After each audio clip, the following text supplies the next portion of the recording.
la communauté, je suis ravie de vous retrouver. Je parle avec mon âme d'enfant. Je suis ravie de vous retrouver pour le choix numéro 2. Pour ceux et celles qui ont choisi la pièce avec le tigre. Pour la guidance intuitive, qu'est-ce que les énergies actuelles liées à votre environnement proche, que ce soit votre foyer, votre lieu de vie, les énergies liées à des situations, à des personnes que vous côtoyez au quotidien, dans votre foyer, dans votre lieu de vie, dans votre environnement, dans le quartier où vous habitez, des endroits où vous allez régulièrement, ça peut être même une épicerie, les gens que vous côtoyez au quotidien. Un peu moins le lieu de travail quand même, c'est quand même beaucoup plus les énergies intimes et personnelles. Qu'est-ce que ça vient dire sur vous? Comment ça vous impacte? Et puis quelles sont ces énergies en fait? Quelle connexion vous partagez avec les énergies de votre environnement proche en ce moment? Déjà, au niveau de ma clairsentience, je ressens de la douceur, de la détente, de la grâce et de la douceur. De favoriser cette énergie de douceur. Votre environnement proche vous amène à revenir dans cette énergie de douceur, de détente et de relaxation. Et de calme intérieur. Et même dans votre communication et dans vos mots, de bien poser vos mots.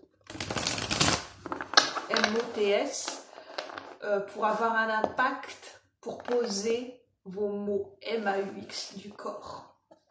Relaxation et détente de l'esprit et du corps physique. Alors, déjà, si ça vous parle, vous prenez uniquement ce qui résonne, faites preuve de discernement, ça ne parlera pas à tout le monde de la même façon. Guidance intuitive et intemporelle, bien sûr.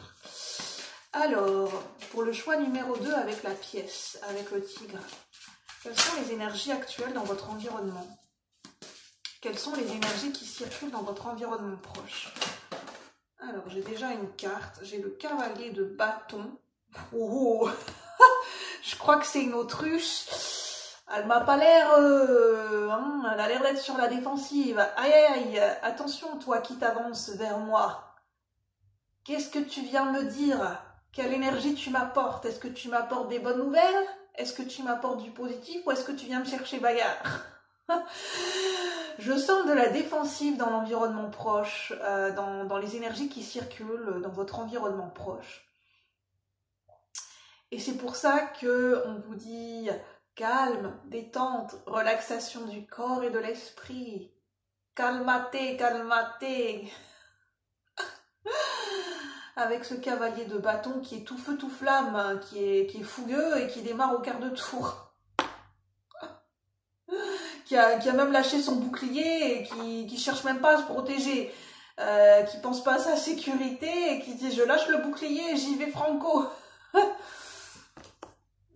Ça vous parle bien sûr. Après ça peut être une énergie, vous vous reconnaissez dans cette énergie, ou bien ce sont des énergies ambiance, de l'ambiance générale de votre environnement proche, ou ça peut être une situation ou une personne en face de vous, ou autour de vous, que vous côtoyez et qui est dans ces énergies du cavalier de bâton, de l'autruche.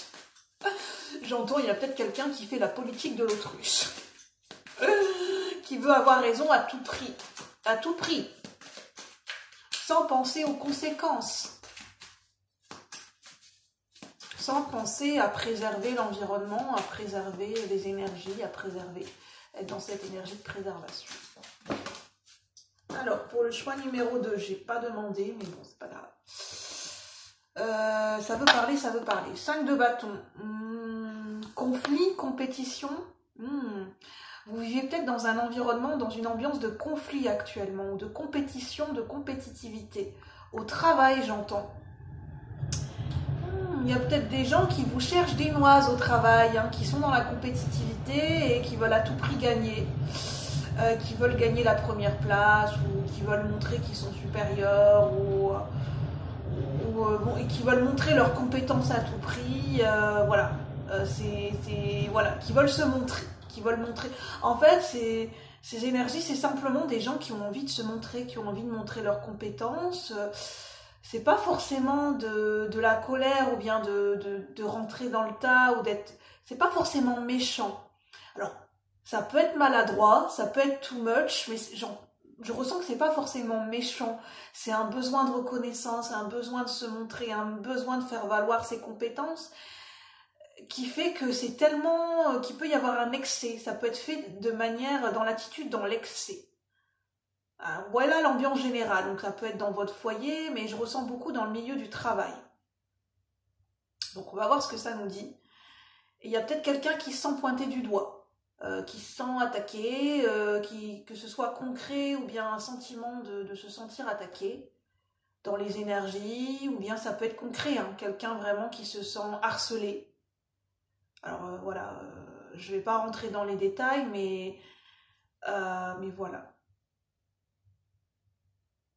Juste à dire un petit mot entre parenthèses, y a des lois maintenant contre le harcèlement.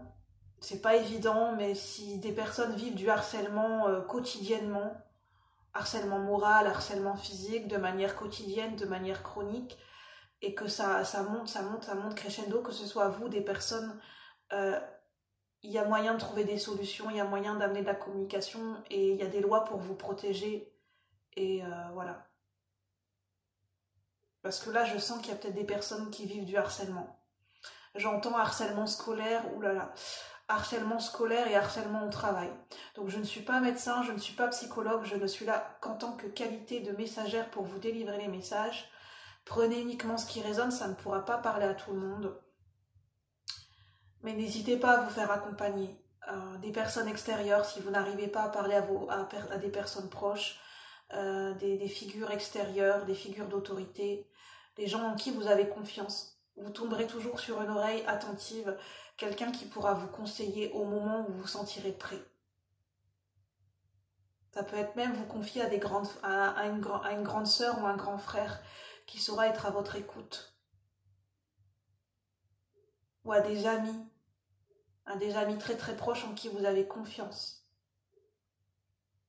Et au travail, de vous extirper un petit peu de cet environnement au niveau social et amical, en cultivant d'autres passions, d'autres activités pour sortir un petit peu de cet environnement et prendre conscience que peut-être de prendre conscience de ce que vous vivez, que c'est pas forcément normal, dans le sens, c'est pas acceptable en fait. C'est pas acceptable. C'est pas parce qu'il y a une hiérarchie qu'on doit tout accepter. C'est ce qui me vient. Donc prenez uniquement ce qui résonne. Courage. Si ça vous parle. N'hésitez pas à vous faire accompagner, n'hésitez pas à trouver une manière de vous exprimer, que ce soit dans l'art, dans la créativité, dans la peinture, dans l'écriture, dans le dessin, dans un sport, pour relâcher certaines émotions et pour évacuer cette toxicité, cet environnement qui peut avoir un impact négatif sur vous. Qui peut vous enfermer. Vous enfermer dans des doutes, dans des prises de conscience. Pourquoi j'entends prise de conscience ? Oh, attention à certaines personnes qui veulent vous faire prendre conscience de certaines choses, alors que ce sont des prises de conscience qui sont non fondées, illusoires. Ce ne sont pas des réelles prises de conscience, ce sont des prises de conscience illusoires, non fondées, qui n'ont rien à voir avec vous et qui ne sont pas forcément justifiées et fondées.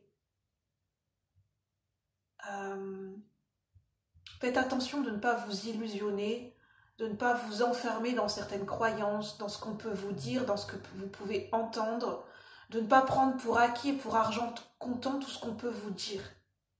De faire attention de ce qu'on vous dit, des conseils qu'on vous donne, qui vous les donne. Est-ce que vous faites confiance dans vos ressentis quand vous écoutez votre corps? Est-ce que vous sentez bien avec cette personne? Ou est-ce que vous sentez qu'il y a un malaise? Est-ce que c'est dans votre intérêt d'écouter cette personne ou pas, à un instant T?